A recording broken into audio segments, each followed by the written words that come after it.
Avec la grâce de Dieu, nous allons lire du livre Esther,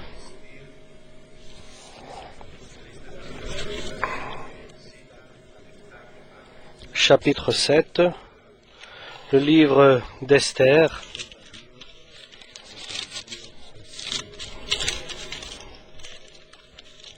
chapitre 7, le livre d'Esther. Le roi et Aman allèrent au festin chez la reine Esther. Ce second jour, le roi dit encore à Esther, pendant qu'on buvait le vin, « Quelle est ta demande, reine Esther? Elle te sera accordée. Que désires-tu? Quand ce serait la moitié du royaume, tu l'obtiendras. » La reine Esther répondit, « Si j'ai trouvé grâce à tes yeux, ô roi, et si le roi le trouve bon, accorde-moi la vie. Voilà ma demande, et sauve mon peuple, voilà mon désir. Car nous sommes vendus, moi et mon peuple, pour être détruits, égorgés, anéantis. Encore, si nous étions vendus pour devenir esclaves et servantes, je me tairais, mais l'ennemi ne saurait compenser le dommage fait au roi. » Le roi Assuérus prit la parole et dit à la reine Esther, « Qui est-il et où est-il celui qui se propose d'agir ainsi? » Esther répondit, « L'oppresseur, l'ennemi, c'est Aman. Ce méchant-là. » Aman fut saisi de terreur en présence du roi et de la reine, et le roi, dans sa colère, se leva et quitta le festin pour aller dans le jardin du palais. Aman resta pour demander grâce de la vie à la reine Esther, car il voyait bien que sa perte était arrêtée dans l'esprit du roi. Lorsque le roi revint du jardin du palais dans la salle du festin, il vit Aman qui s'était précipité vers le lit sur lequel était Esther, et il dit, « Serait-ce encore pour faire violence à la reine, chez moi, dans le palais ?» Dès que cette parole fut sortie de la bouche du roi, on voit là le visage d'Aman, et Harbona, l'un des eunuques, dit en présence du roi, « Voici le bois préparé par Aman pour Mardochée, qui a parlé pour le bien du roi, est dressé dans la maison d'Aman, à une hauteur de 50 coudées. » Le roi dit, « Qu'on y pende Aman. » Et l'on pendit Aman au bois qu'il avait préparé pour Mardochée. Et la colère du roi s'apaisa.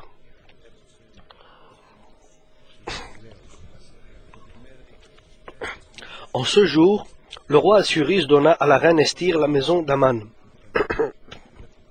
l'ennemi des Juifs. Et Mardochée parut devant le roi, car Esther avait fait connaître la parenté qui l'unissait à elle. Le roi ôta son anneau qu'il avait repris à Aman et le donna à Mardochée. Esther, de son côté, établit Mardochée sur la maison d'Aman. Amen. Esther, c'est un livre qui est totalement historique, et il y a aussi une parole inspirée de Dieu. Un livre qui décrit avec détail une période et des événements d'une période limitée.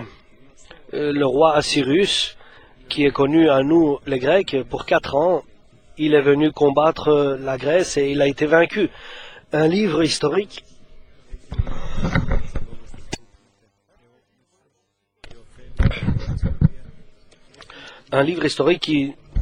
qui est très bénéfique pour son peuple,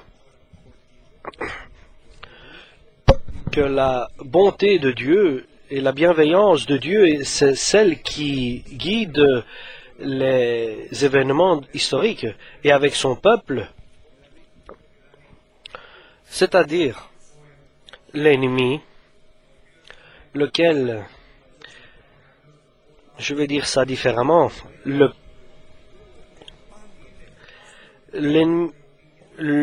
peuple et ses œuvres est toujours à la pointe des événements spirituels. Son peuple, l'œuvre de Dieu, sont toujours au centre de toutes les forces spirituelles, des bonnes pour la bénédiction et des mauvaises pour être dans la détresse. C'est-à-dire, l'ennemi de notre âme prévoit et désire, il dessine chaque méchante, mauvaise action pour le peuple de Dieu. Maintenant, nous le disons bien sûr à cette époque pour l'Église de Dieu. Nous pouvons dire une Église qui est séparée, qui est seule, qui est éloignée des autres, et l'ennemi utilise une grande ruse pour tuer, pour assassiner, pour faire disparaître. Mais le message de ce livre d'Esther est que, en fin de compte, Dieu accomplit ses projets par ses serviteurs avec une condition, c'est que ces serviteurs soumettent leur propre personne à la volonté totale de Dieu. Et même lorsqu'ils se trouvent dans une totale faiblesse, Dieu peut transformer cette faiblesse en bénédiction. Et c'est le message qui ressort de ce livre d'Esther, où nous voyons Aman, le serviteur de l'ennemi de notre âme. Et ici, nous voyons qu'il est élevé, Aman est élevé devant le roi Xerxès et Cyrus. Il vient en contact avec le serviteur de Dieu, lequel a ces conditions-là. Il a pris une décision stable, ferme, d'être obéissant et fidèle à la volonté de Dieu, donc de Mardoché, à être totalement soumis à la volonté de Dieu et qu'il témoigne et qu'il confesse sans renier le nom de Dieu. Lorsque Aman passait, il était le deuxième dans la hiérarchie du royaume.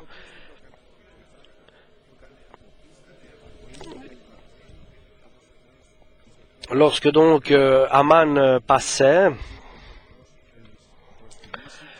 Mardoché ne se mettait pas en adoration devant Aman. Tous ceux qui voyaient Mardoché lui disaient de se courber devant Aman et de l'adorer, de le vénérer. Et ils sont allés vers le roi et lui ont dit qu'il y a une personne qui est esclave et qui est venue du peuple des Juifs et qui ne se plie pas, ne se soumet pas à te vénérer. Alors lorsque Aman a vu que Mardoché ne l'adorait pas, ne se courbait pas devant lui, Aman s'est mis, il a voulu l'attraper, et Aman désirait exterminer tous les Juifs dans tout le royaume de Cyrus, le peuple de Mardoché. Il avait pris la décision, une décision rusée, mauvaise, pas simplement de tuer Mardoché et de le faire disparaître, mais de tout le peuple d'Israël, tout le peuple de Dieu, et d'arrêter directement l'œuvre divine. Et ça, c'était sa décision. Et avec une grande ruse et une grande méthode, et il commence à accomplir son projet pour qu'il ait une totale réussite. Et son but était de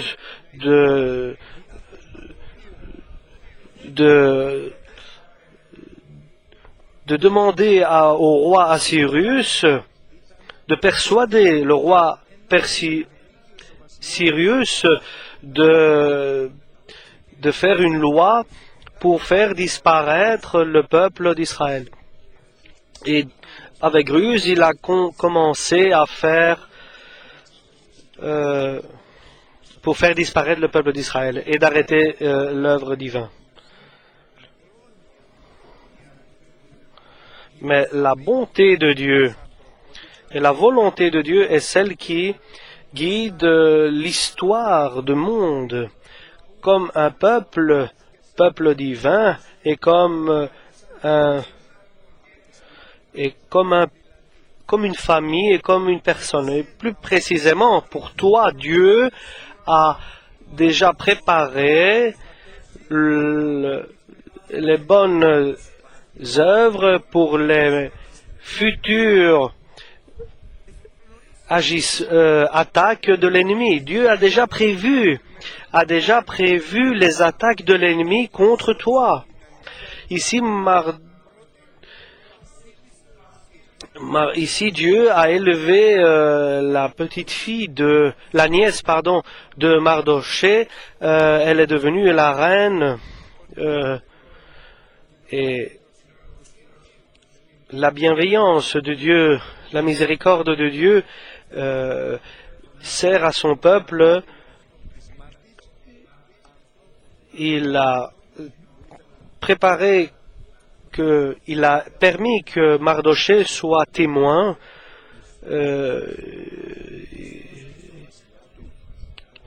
Il était témoin d'un acte qui se préparait contre le roi. Il a permis de déjouer un projet d'assassinat contre le roi Sérius, car il avait entendu qu'un événement se préparait. Et grâce à cela, il a reçu la grande estime du roi Sirius. Mais avant cela, bien sûr, Dieu avait prévu cet acte pour que lui puisse déjouer cet assassinat prévu pour Sirius. Et tout cela est connu de Dieu, et tout cela est dans le projet de Dieu, et il prépare la libération de son peuple. Et je le répète, c'est-à-dire, il existe, il y a une attention de Dieu pour toi, pour que tu arrives riche dans le royaume de Dieu, avec deux conditions. La première condition, tu dois être fidèle et obéissant et consacré et engagé dans l'œuvre du Seigneur, parce que sinon Dieu ne peut pas utiliser sa bonté et sa volonté si nous ne faisons pas ses désirs. Et deuxièmement,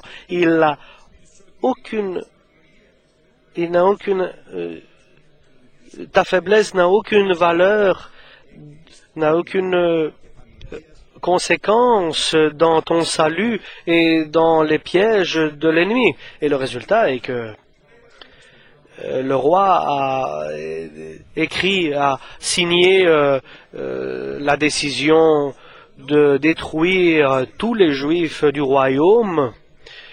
Il a signé un décret, une loi qui permet à Aman d'avoir l'autorisation de détruire et de faire disparaître le peuple d'Israël.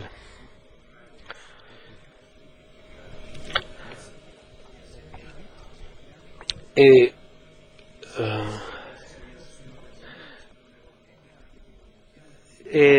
quelqu'un qui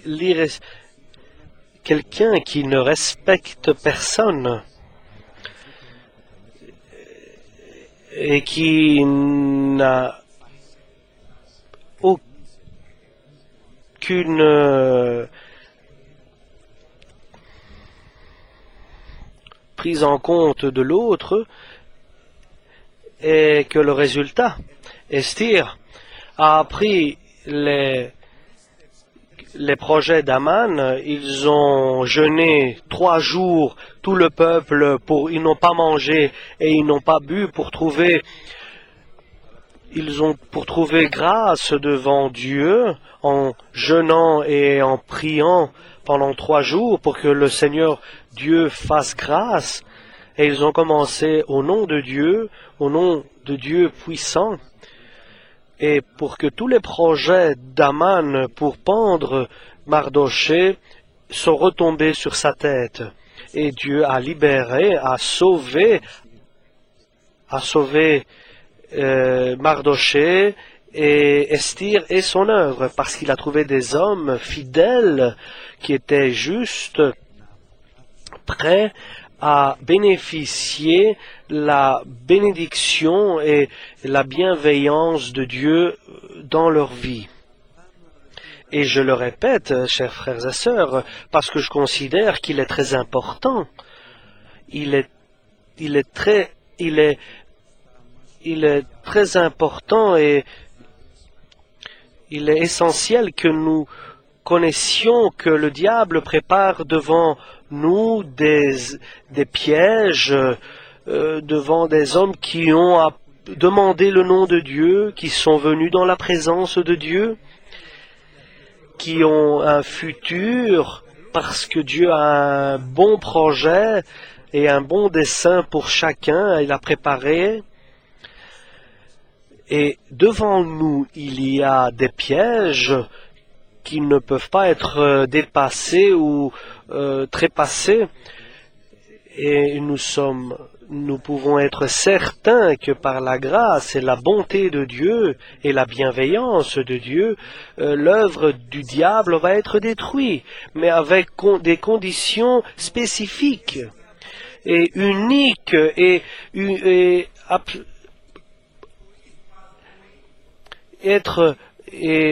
comme condition, il faut avoir la foi et l'obéissance à Dieu et à sa parole.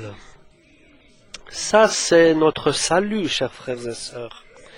Ainsi, nous allons nous libérer et nous détacher des pièges, nous libérer des pièges que prépare l'ennemi sur notre chemin.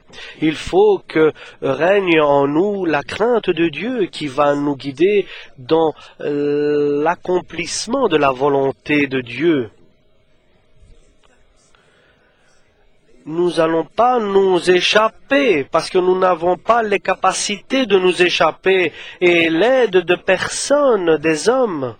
Et même l'aide des hommes n'est pas capable de nous libérer des pièges du diable qui cherche à avaler même ceux qui ont été élus, parce qu'il tourne autour comme un lion qui rugit, nous dit la parole de Dieu. Nous n'avons pas d'espérance de salut, seulement la grâce de Dieu par Jésus-Christ, avec toute la puissance du Saint-Esprit,